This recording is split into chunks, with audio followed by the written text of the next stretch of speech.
Alléluia.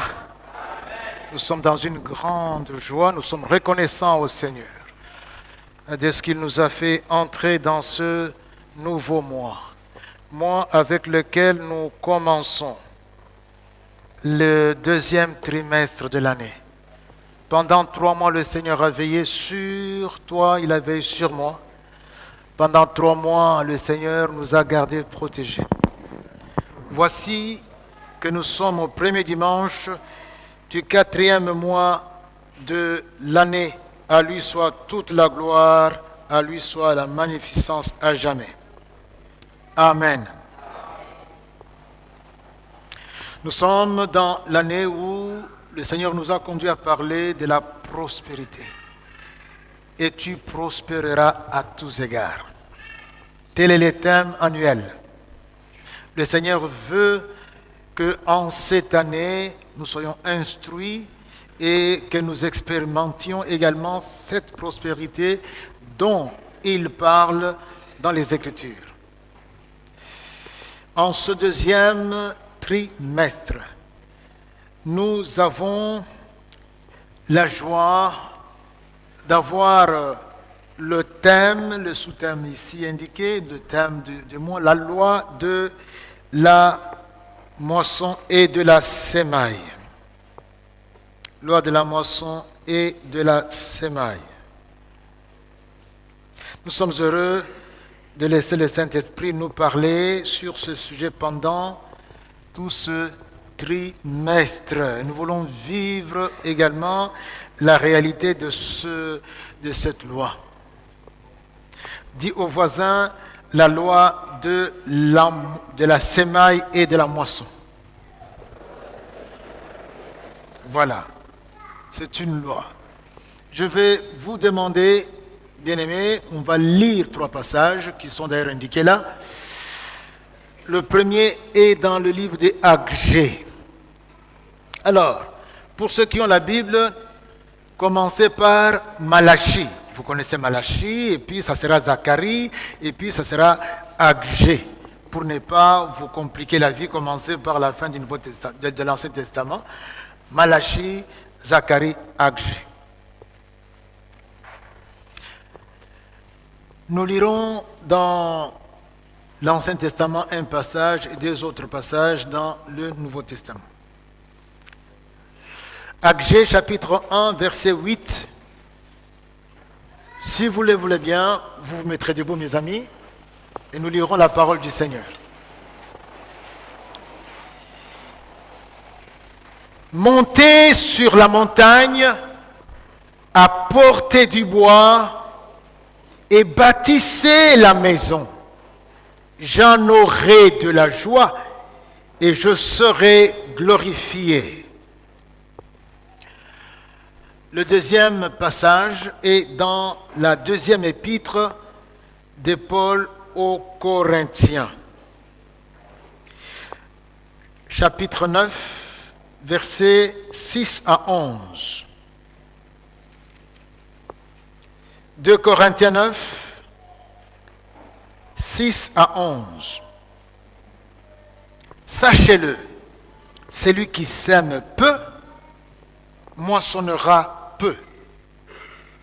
Et celui qui sème abondamment, moissonnera abondamment. Que chacun donne comme il l'a résolu en son cœur, sans tristesse ni contrainte. Car Dieu aime celui qui donne avec joie. Et Dieu peut combler de toutes sortes de grâces. Et Dieu peut vous combler de toutes sortes de grâces, afin que, possédant toujours en toutes choses de quoi satisfaire à tous vos besoins, vous ayez encore en abondance pour toute bonne œuvre. Selon qu'il est écrit, il a fait des largesses, il a donné aux indigents. Sa justice subsiste à jamais.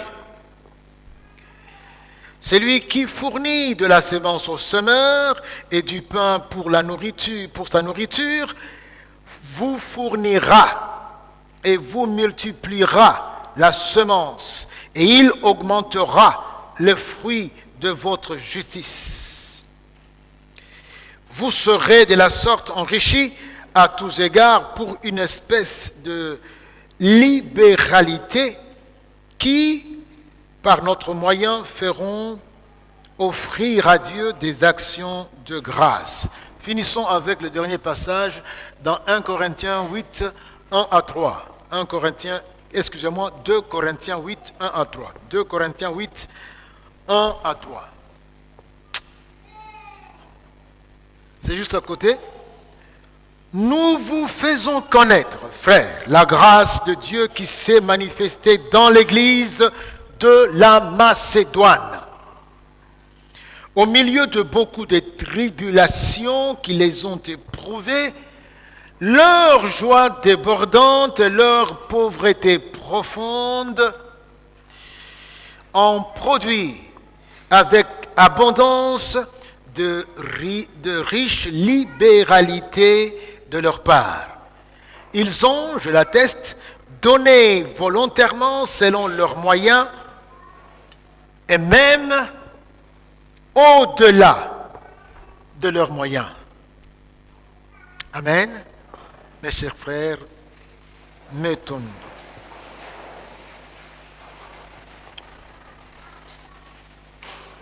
Sauf exception, frères et sœurs, il est établi que ne peut moissonner que celui qui a sémé. Tu veux moissonner,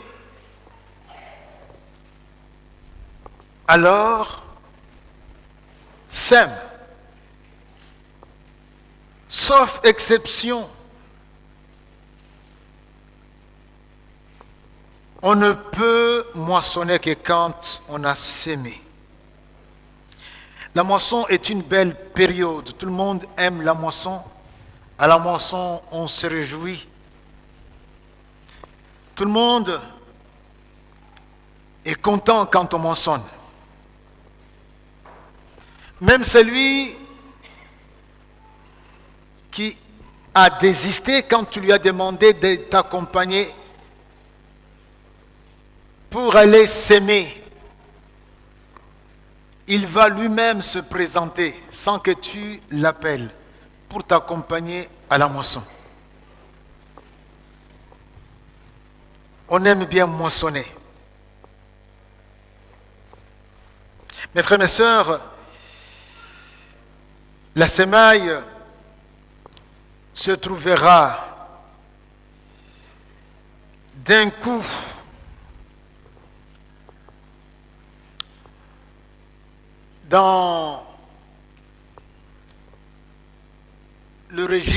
sur le registre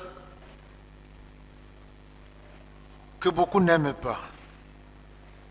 La semaille sera là. Mais la moisson, on se bouscule. En Israël, mes frères, du temps de la semaille, le propriétaire avec les travailleurs se réjouissaient, étaient dans la joie. Non pas seulement eux, il y avait aussi les glaneurs, les glaneuses, qui derrière eux aussi avaient leur part. La joie était dans le camp des propriétaires et même dans le camp des pauvres qui venaient glaner pendant la période de la moisson. Il vous souviendra Ruth et sa belle-mère Naomi, ainsi que, qui encore? Ruth, Naomi et Boaz. Boaz qui avait son champ où Ruth est allée glaner. Et grâce à cela, Ruth et sa belle-mère Naomi ont pu avoir de quoi manger. Et ce n'est pas le psalmiste qui nous contredira quant à ce qui est dit au sujet de la semaille et de la moisson. Dans les psaumes 126, il est écrit ceci, et je vais lire pour nous tous au verset 5 et 6. Ceux qui sèment avec larmes moissonneront avec des chants d'allégresse. Il faut aller retourner la terre, il faut aller enlever les mauvaises herbes, il faut aller niveler la terre, il faut venir s'aimer. On se fatigue, on est sous le soleil, on transpire, on se blesse. Il y a des larmes. Et puis viendra le jour de la moisson. Il est dit que c'est avec des chants d'allégresse. Celui qui marche en pleurant quand il porte la semence revient avec allégresse quand il porte ses gerbes. Alléluia. Tu sèmes, c'est comme tel qui va s'aimer. Il va s'aimer à part sa présence, apprendre la formation, il sème. Puis viendra le jour de la moisson. Quand avec toute cette semence, tu vas avoir maintenant recevoir le retour de la manivelle, c'est-à-dire la moisson. Vous allez oublier tout ce que vous avez enduré. Vous allez vous réjouir. Vous allez donc célébrer la joie. Entre la moisson, entre donc la semaille et la moisson, il y a une période. Mais quand on regarde ce qui se passe lors de la semaille et lors de la moisson, il y a des grandes leçons que nous pouvons prendre et qui vont nous servir d'illustration.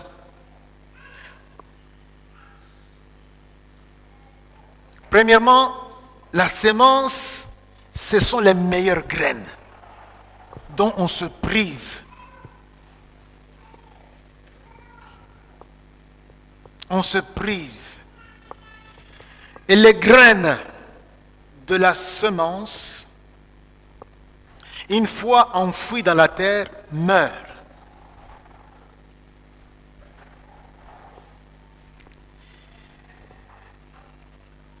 Troisièmement, c'est cette graine qui est morte qui va générer la plante.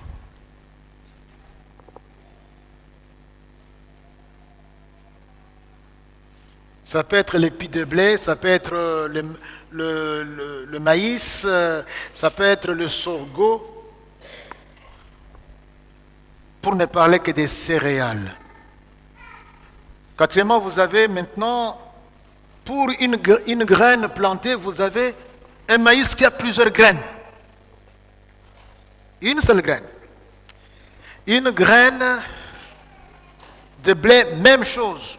L'épi de blé avec plusieurs graines.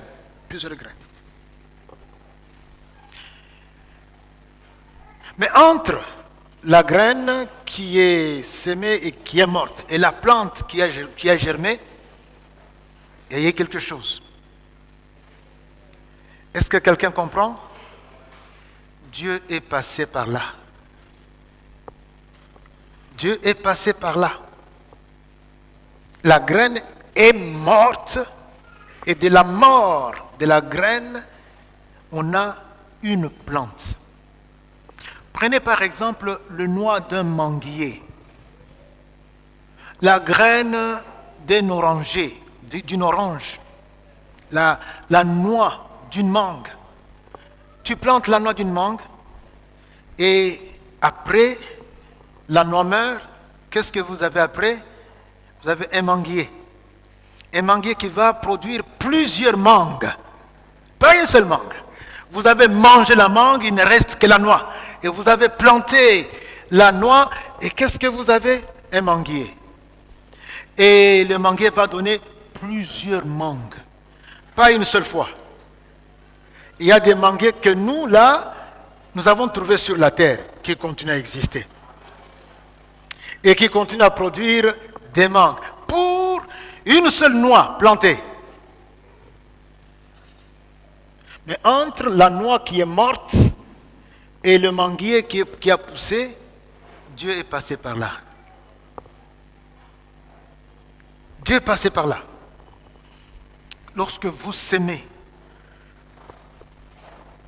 il va y avoir aussi cet effet que nous avons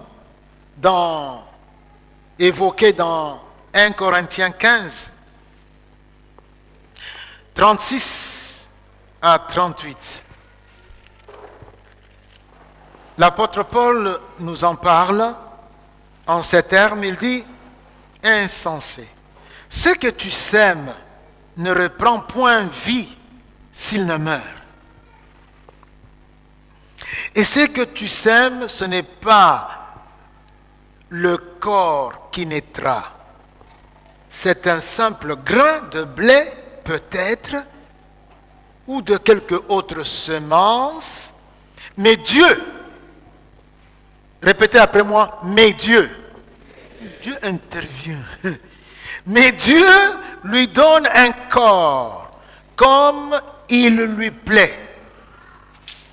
Une graine morte, graine d'orange, graine de citron. Et puis on a un corps différent de la graine qui a été semée, différent de la noix qui a été semée. C'est Dieu qui donne corps à cette graine morte. Dieu lui donne un corps comme il lui plaît à chaque semence. Il lui donne un corps un corps qui lui est propre. Un corps à la graine du citronnier, un corps à la noix du manguier, un corps à la noix de safou.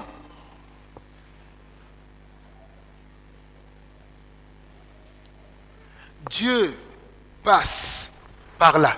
Dieu intervient. Ça veut dire que quand vous s'aimez, vous n'avez plus ce que vous avez semé. C'est mort. Vous n'avez plus ça dans vos mains, dans vos poches, dans vos sacs. Ça n'y est plus. Vous avez semé. Mais Dieu intervient entre cette mort apparente là et ce qu'il va produire pour vous. À la place d'une noix plantée qui est morte, vous aurez un manguier. Et le manguier, c'est pour autant d'années. Si on l'entretient bien jusqu'à ce que Christ revienne, le manguier sera là en train de produire. Mes frères, durant ce trimestre, nous parlerons donc de ce thème. Le Saint-Esprit nous instruira à ce sujet. Nous allons nous laisser instruire. Il utilisera ses serviteurs et servantes qu'il a mis à part pour ça. Nous prions enfin que le Seigneur les utilise comme des communicateurs, des communicatrices fidèles pour nous apporter les oracles du Seigneur en rapport avec ce thème, la loi de la semaille et de la moisson. Pour aujourd'hui, laissez-moi déduire quelques 5 principes de cette loi immuable. 5 principes. Le tout premier principe, je l'ai déduit du texte de Agé. Israël était en déportation.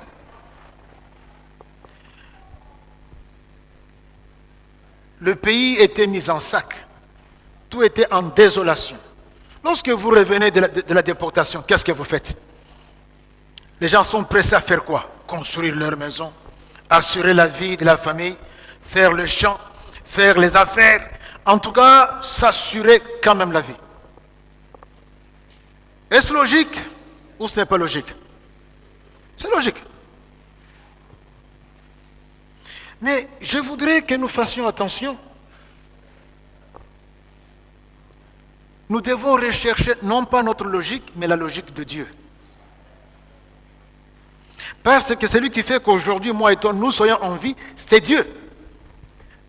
Et il a des raisons pour lesquelles il veut que nous ayons le souffle de vie aujourd'hui. Nous soyons entrés dans le deuxième trimestre de l'année. Le premier principe que j'aimerais partager avec vous. Notez d'abord ce que Dieu dit à ce peuple à travers Agé. Au verset 2, ainsi par l'Éternel des armées, ce peuple dit, voici ce que dit le peuple. Le temps n'est pas venu, le temps de rebâtir la maison de l'Éternel. Ce temps n'est pas venu. C'est pourquoi la parole de l'Éternel leur fut adressée par Agé, le prophète. Il leur a adressé la parole en ces mots. Est-ce le temps pour vous d'habiter vos demeures lambrisées quand cette maison est détruite? Ainsi parle maintenant l'Éternel des armées. Considérez attentivement vos voies. Arrêtez-vous un moment. Considérez ce qui vous arrive. Considérez les réalités par lesquelles vous passez. Interrogez un peu Dieu. Vous dites que le temps n'est pas encore venu, celui de bâtir la maison de l'Éternel, tandis que vous vous prélassez dans vos demeures lambrisées. Considérez vos voies, s'il vous plaît. Verset 6. Vous semez beaucoup et vous recueillez peu. Donc vous vous investissez, vous travaillez, et quand vous vous attendez à avoir quelque chose, c'est peu. Vous mangez et vous n'êtes pas rassasiés. Vous buvez et vous n'êtes pas désaltérés. Vous êtes vêtus et vous n'avez pas chaud. Le salaire de celui qui est à gage tombe dans un sac percé. Vous avez travaillé, vous avez eu ce que vous recherchez. Vous avez même été travailler à gage. Et quand vous avez ce pourquoi vous vous êtes privé, vous vous êtes asservi pratiquement, vous mettez dans le sac est percé. C'est en ce moment-là que les maladies arrivent. C'est en ce moment-là que ceci et cela tombent en panne. C'est en ce moment-là que, voilà, il faut par exemple telle dépense dans la famille. C'est en ce moment-là que même le voleur vient et vous vous retrouvez comme si vous n'aviez pas travaillé. Dieu dit, mais écoutez, arrêtez-vous quand même, considérez vos voies. Vous pensiez accomplir ceci à tel moment. Vous arrivez, alors que toutes les conditions étaient réunies, vous ne parvenez pas à l'accomplir. Vous ne comprenez pas pourquoi. Considérez vos voies.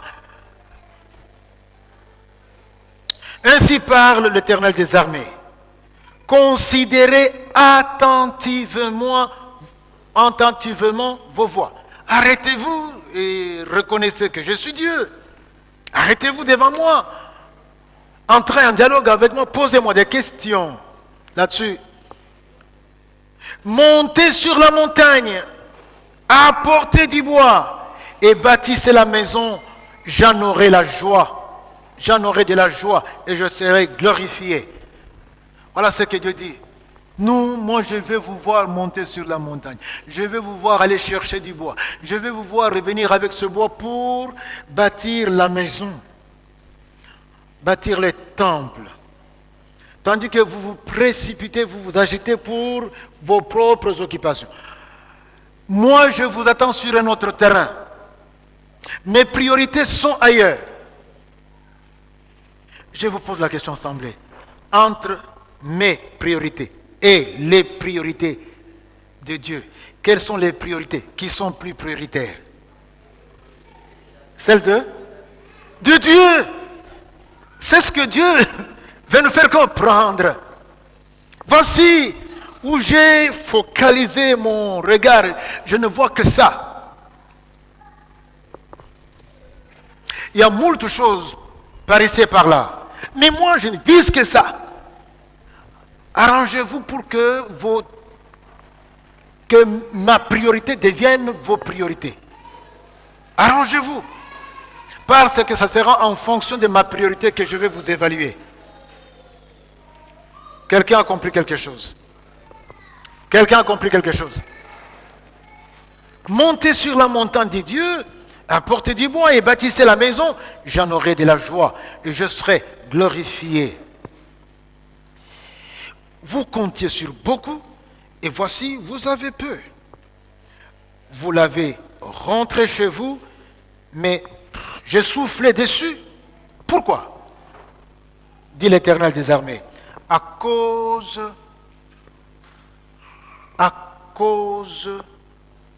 de ma maison, à cause de mon temple. Je pose la question à l'Assemblée. Aujourd'hui, la maison de Dieu, c'est quoi? Quelle est la maison de Dieu? 1, 2.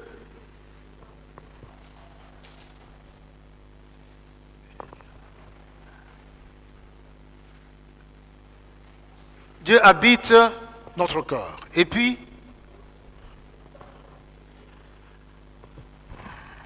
l'Église. L'Église, c'est le temple. Quand nous disons que nous sommes Église, ce n'est pas ce bâtiment, c'est nous. Alléluia. C'est nous l'ensemble autour de Christ. Et nous sommes l'habitacle de Dieu. Dieu tabernacle dans l'Église. L'Église étant le corps de Christ, Dieu. Alors il dit, mais écoutez, mes amis, vous avez tout simplement pembénisé ma maison. Pourquoi dit l'Éternel? À cause de ma maison qui est détruite, tandis que vous vous empressez chacun pour sa maison. On dirait que c'est logique. Je me bats pour ma maison, pour ma vie, je me bats pour ceci. Et on s'absente là où Dieu veut qu'on soit présent. On néglige ce sur qui Dieu a fait focus. On peut aller par exemple, on a réunion de la famille le dimanche et puis on laisse le culte, on va à cette réunion. Quelqu'un avait son père pour l'enterrer. Je dis bien son père. Et il dit au Seigneur, laisse-moi aller enterrer mon père. Qu'est-ce qu'il lui a répondu? Qui se rappelle? Oui? Les morts enterrés. Je parle bien, j'ai des enfants. Je suis là étendu. Et entre moi, qu'il faut enterrer, et la priorité de Dieu, il faut choisir la priorité de Dieu. Est-ce que quelqu'un comprend quelque chose? Eh bien Dieu dit, vous avez tout simplement négligé, ma maison est détruite, chacun s'empresse pour sa propre maison. C'est pourquoi les cieux vous ont fermé, vous ont refusé plutôt la rosée, et la terre a refusé, vous a refusé ses produits. Là où vous avez investi, le résultat nul. Vous m'avez mis de côté. Allez-y.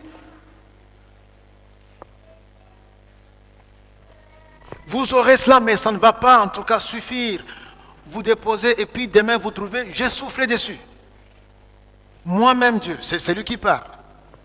J'ai appelé la sécheresse sur le pays, sur les montagnes, sur le blé, sur le mou, sur l'huile, sur ce que la terre peut rapporter, sur les hommes et sur les bêtes et sur tout le travail des mains. Au bundi.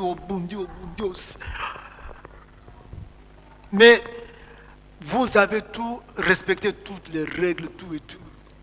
Et quand tout est là, vous avez construit une belle maison qui vous a coûté tout, tremblement de terre et la maison.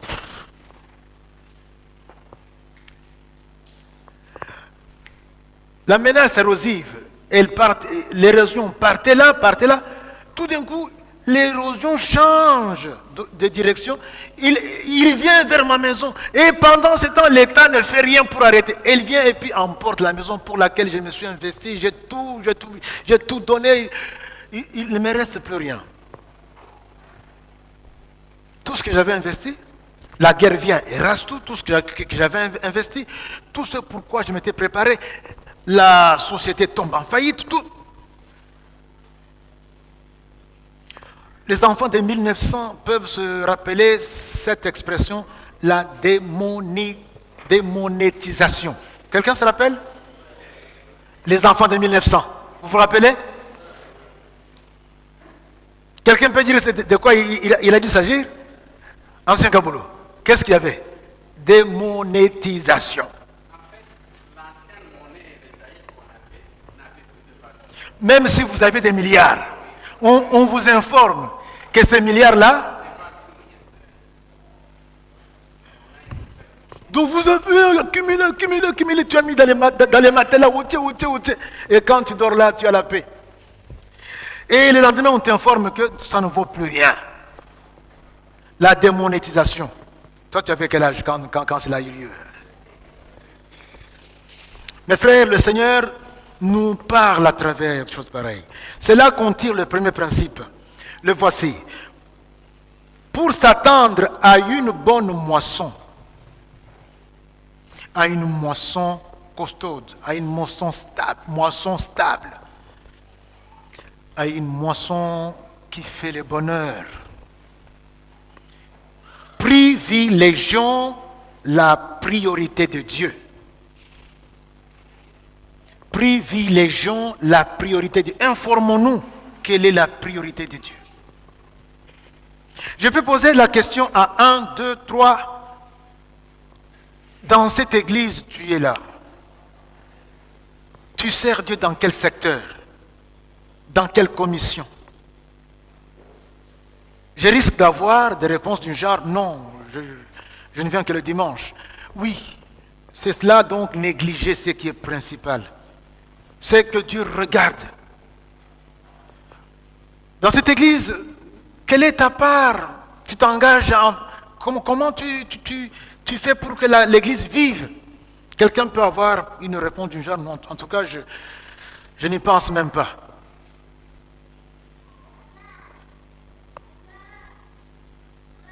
Comment est-ce que nous faisons en sorte que nous puissions, en tout cas, nous focaliser sur la priorité de Dieu? Quand nous avons lu ici, ça se passe de tout commentaire, mes frères. Nous nous agitons pour beaucoup de choses qui sont des choses valables. Nous nous occupons de ceci, de cela. Mais un dimanche, quelqu'un peut dire, écoutez, ce dimanche, je pars en famille, je pars pour ceci. Et si c'était toi qui avais la parole pour prêcher la parole, tu allais faire quoi? Il faut toujours se dire, si c'était moi qui devais ouvrir les portes pour que les gens entrent, si je n'ouvre pas, en tout cas, la maison restera fermée. Regarde-toi comme étant indispensable. Et je dis que c'est ce que tu es indispensable. Et ce que Dieu veut faire, il veut le faire avec toi. Très souvent, nous avons travaillé au détriment de la maison de Dieu, de l'église. Nous prenons n'importe quelle décision, à la légère parfois. Mais c'est préjudiciable à l'église. Donc c'est préjudiciable à ce pourquoi Dieu a sacrifié son Fils unique.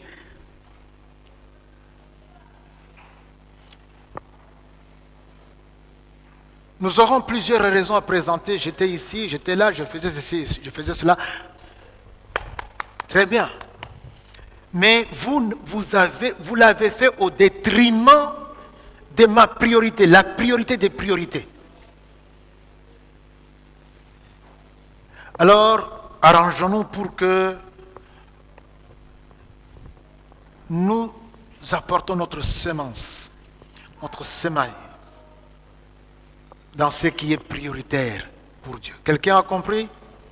Premier principe. Deuxième principe, nous l'avons dans le texte de 2 Corinthiens, au chapitre 9, verset 7. La moisson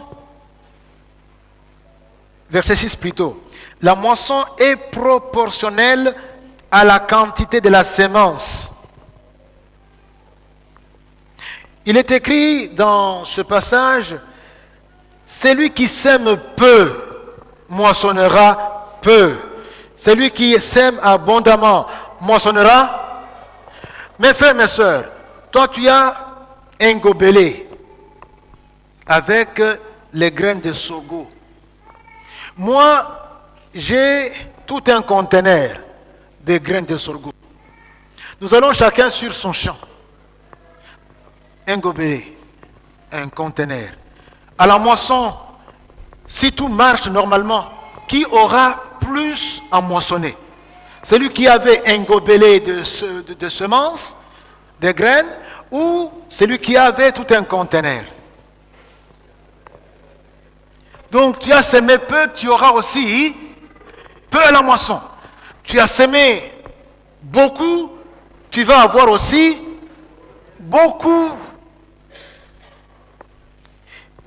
C'est pour cela quand vous venez pour donner les offrandes, apportez beaucoup.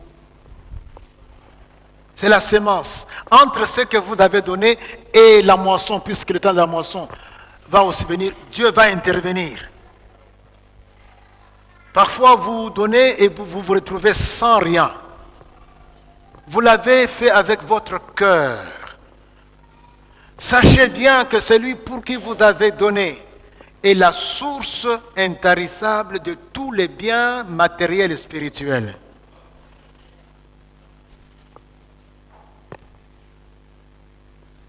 Le Seigneur Jésus, revenant là-dessus, dit ceci, et nous sommes dans Luc 6, au verset 38. Il dit ceci, donnez, et il vous sera donné. On versera dans votre sein une bonne mesure, serrée, secouée et qui déborde. Car on vous mesurera avec la mesure dont vous vous serez servi.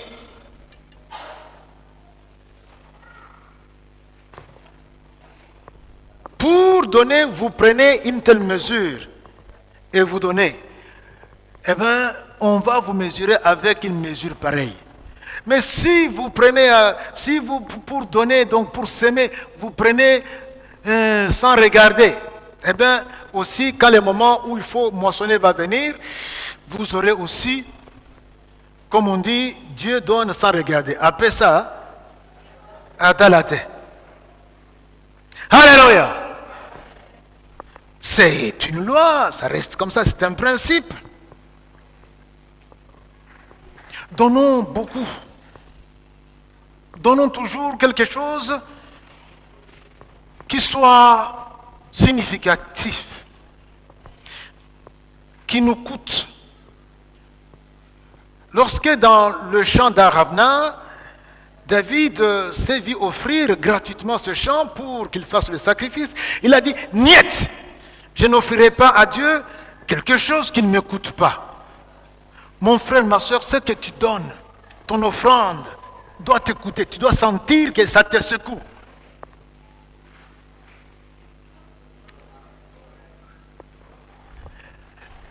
Et si ça te secoue, Dieu va aussi se laisser secouer pour ta moisson. Dieu va se laisser secouer. Il va secouer à gauche, à droite, au-dessus, au-dessous.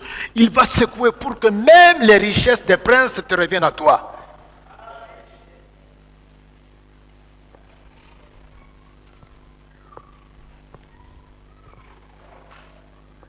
Troisième principe, nous l'avons dans 2 Corinthiens 9, 7. Dieu aime celui qui donne avec joie. Dis au voisin, Dieu aime celui qui donne avec joie. Ça voudrait dire que Dieu ne veut pas te voir seulement donner quand le prédicateur a transpiré, quand on est même allé chercher des gens qui savent prêcher sur le donner pour qu'ils viennent, et puis finalement, puisqu'ils ont tellement parlé, bon, malgré toi, tu prends ce que tu avais dans la poche, tu vas donner. Non. La spontanéité et la joie avec laquelle on donne plaît beaucoup à Dieu. Les besoins sont là, alors moi je m'engage pour donner. Et je vais donner avec joie. Pour l'œuvre de Dieu, je vais donner avec joie. Je donne mes prémices. Je donne mes dîmes. Je donne mes offrandes. Je donne les aumônes pour mon Dieu. Et je donne sans compter. Je donne avec spontanéité. Je donne avec joie. Il y a quelques jours, l'ancien Malengue nous a parlé ici d'une stratégie du conseil paroissial. Il est revenu dimanche passé. Je ne sais pas si aujourd'hui il va revenir. C'est quelque chose que je dois faire avec spontanéité. Et non attendre que j'ai une vision, que le Saint-Esprit me parle encore comme... Non, tu donnes pour Dieu. Tu as là cette possibilité-là dont il avait fait mention. Tu es dans cette catégorie-là. Tu as quelque chose, tu te dis non, je vais donner spontanément avec joie. Et puis, otie singa na kingo ya nzambe, nkolo lingomba. Quelqu'un m'entend? Pourquoi êtes-vous triste quand je vous parle directement? Est-ce que je suis devenu votre ennemi puisque je vous dis la vérité? Mais pourquoi êtes-vous fâché contre moi? Faites ceci pour montrer que nous sommes ensemble. Ah oui, on est ensemble. Et Victoire, fais ceci pour les pasteurs. Fais. Pas comme ça. Oui, elle n'avait pas fait ceci. Mes chers frères, je suis votre pasteur, je vous dis ce qui est vrai. Je ne parle pas en prêchant pour ma propre chapelle. C'est la maison de Dieu. Et moi et vous, nous sommes concernés. Je vous dis ce qui est vrai. Personne d'autre que moi ne vous dira ça. Je suis ici pour vous dire ce que vous devez savoir. C'est la voie où vous allez provoquer Dieu. Et on reviendra sur ce principe aussi.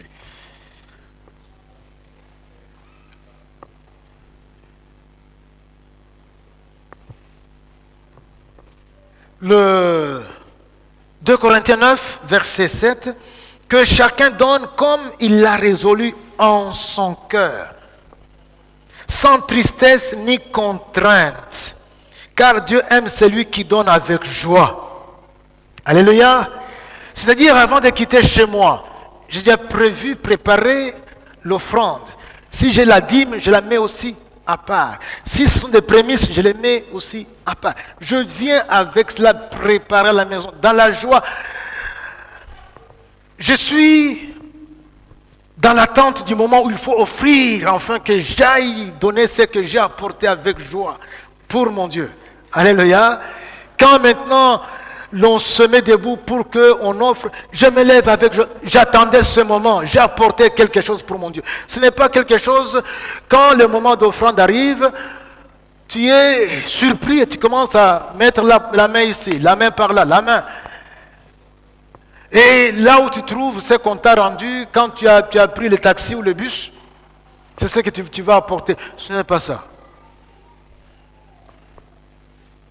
On ne vient pas le même bredouille, on se prépare déjà, avec joie. Pourquoi la joie? Mais je sais à qui je vais donner. Alléluia. Je sais à qui je vais donner, c'est à mon Dieu.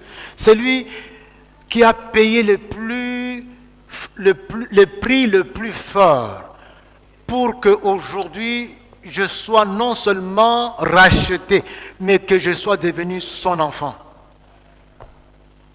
L'enfant du roi des rois, appelé à régner éternellement avec lui. Quatrième principe, s'aimer, c'est provoquer la générosité infinie de Dieu. C'est provoquer la générosité, la bonne disposition, la bienveillance incommensurable de Dieu. Le verset 8 dit cela. Et Dieu peut vous combler de toutes sortes de grâces, afin que, possédant toujours en toute chose de quoi satisfaire à tous vos besoins. Voilà ce que Dieu fait. Vous ne manquerez plus de rien devant n'importe quel défi financier, devant n'importe quel défi temporaire quelconque. Vous ne manquerez pas de quoi relever ce défi. Vous aurez toujours, et bien plus, afin que vous ayez encore en abondance pour toute bonne œuvre. En plus, il y a les bonus. Non seulement vous avez tout ce dont vous devez avoir besoin, mais aussi, il y a les bonus. Vous allez avoir ce de quoi vous avez besoin pour toutes sortes de bonnes œuvres. Donc quand il y aura encore besoin de donner financièrement ou matériellement, vous ne manquerez pas. Pourquoi? Parce que Dieu vous a donné à pesi à talité, à pesi à talité, à pesi à pesi lelo, à pesi lobi. Yo moto pesa ki balase moko, il ne fait que donner. C'est comme la noix du manguier qui a été plantée, qui est morte et puis qui a donné les manguiers. Il ne fait que donner des fruits, donner des fruits, donner des fruits, saison après saison. Et Dieu ne fait que donner, et vous ne manquerez pas pour vos besoins à vous-même, et vous ne manquerez pas non plus ce avec quoi vous pouvez exercer votre libéralité. Quelqu'un me comprend là? Quelqu'un me comprend là, mes frères? Donc vous avez provoqué vous êtes allé provoquer Dieu.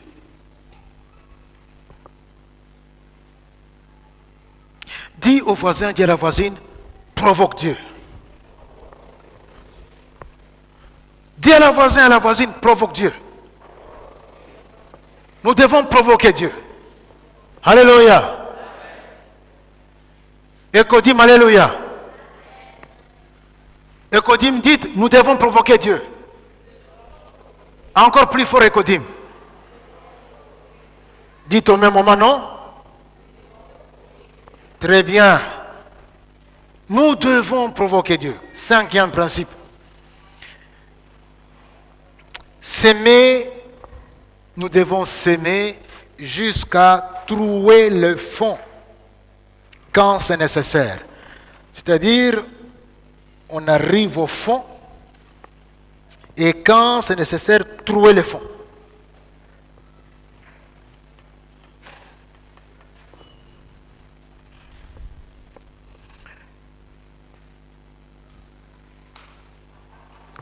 Dans 1 Corinthiens,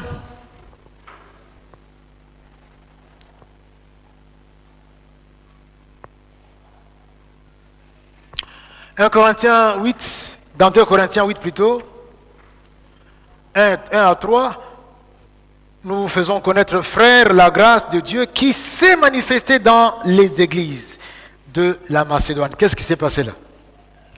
Au milieu de beaucoup de tribulations qui les ont éprouvées, leur joie débordante et leur pauvreté profonde ont produit avec abondance des riches libéralités de leur part. Ils ont, je l'atteste, donné volontairement selon leurs moyens.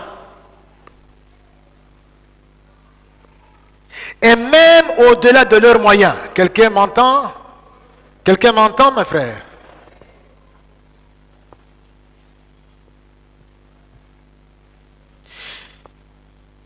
Nous avons un Dieu fidèle qui ne nous abandonnera jamais.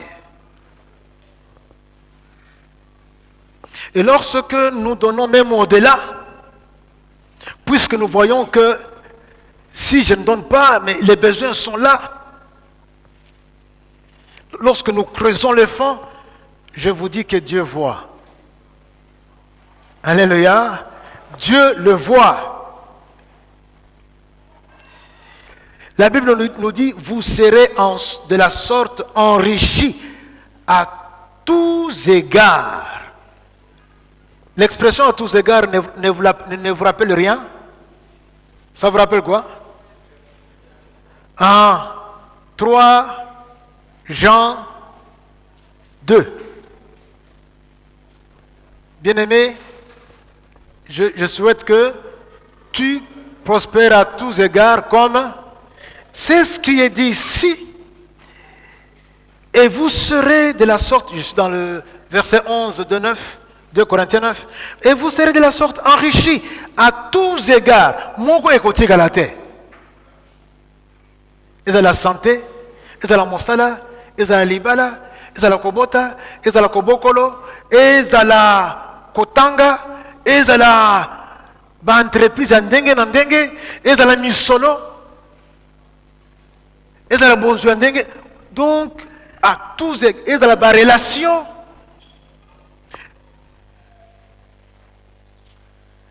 Vous serez de la sorte enrichis à tous égards pour toute espèce de libéralité qui, par notre moyen, feront offrir à Dieu des actions de grâce. On ensemble le amen.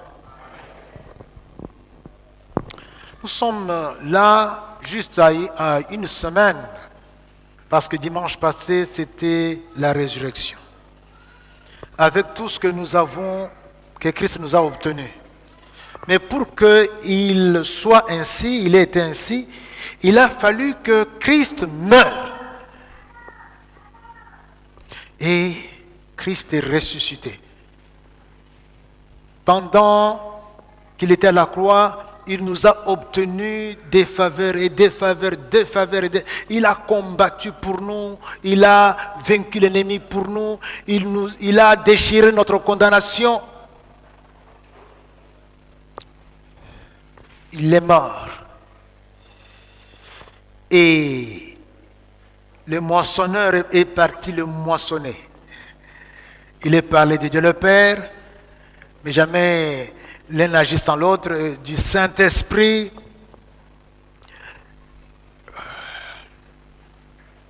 Pour nous.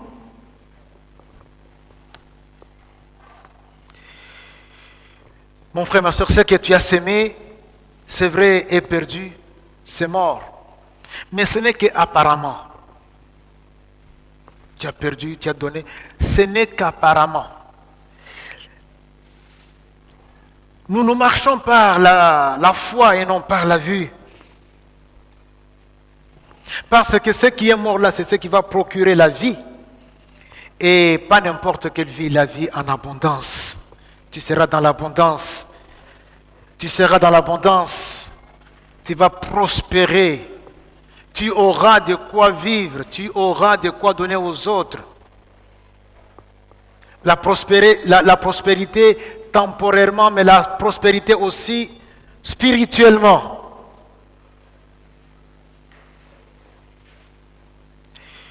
Notre prospérité, mes frères, qu'elle soit temporelle ou éternelle, provient de notre semence. De notre semence.